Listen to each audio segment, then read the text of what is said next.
two, ready, go! Da-da-da-da-da-da-da-da-da-da-da. It's your day! The calendar is marked in red. Get the party hat on your head. Friends are knocking at the door. Presents piled on the... السلام عليكم ورحمة الله وبركاته حبايبنا الكرام. وحشتوني.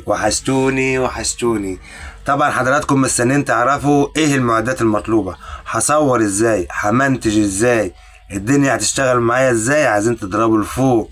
احب اطمنك واهدى وروق بالك. حلو يا صاحبي. معدات بسيطة جدا، حاجات في منتهى الاريحية. انت اللي تقدر تصور بنفسك.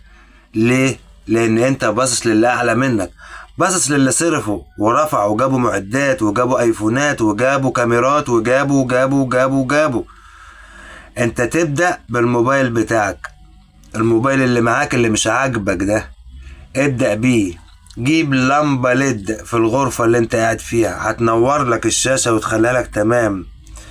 ابدأ بالموبايل بتاعك وعدل من نفسك، سيستم نفسك كل مدى. عدل من هيبتك، عدل من هيئتك، عدل من قعدتك قدام الكاميرا. اقعد قدام الكاميرا ما تخافش، بطبيعتك جدا. مش لازم تقعد قدام الكاميرا الباشا، طبيعتك جدا. في ناس بتحبها، في ناس حباك على طبيعتك. اقعد على طبيعتك، ما تكبرش الموضوع يا حبيبي.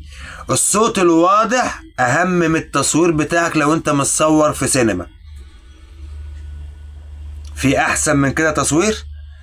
البرنامج مش باصص للتصوير، اي نعم محتاج صورة واضحة، ولكن باصص للصوت، الصوت الواضح، الصوت الواصل للجمهور. صوتك هو نجاحك، صوتك هو الفيديو بتاعك، صوتك هو هاشتاجاتك، صوتك هو انتشارك، صوتك هو المسموع، صوتك هو اللي هيثبت المشاهد يكمل ولا ما يكملش، صوتك هو اللي هيدي تنبيه لمشاعر المشاهد الفكرية هيستفاد منك بإيه. صوتك هو الثبات، صوتك هو برفان المشاهد، صوتك هو قناتك، صوتك هو نجاحك. عرفنا ايه المعدات المطلوبة؟ المعدات المطلوبة هو انت نفسك، مش المونتاج والتصوير والكاميرا والهيصة، لا، هو انت نفسك. ابدأ وقول بسم الله. اشترك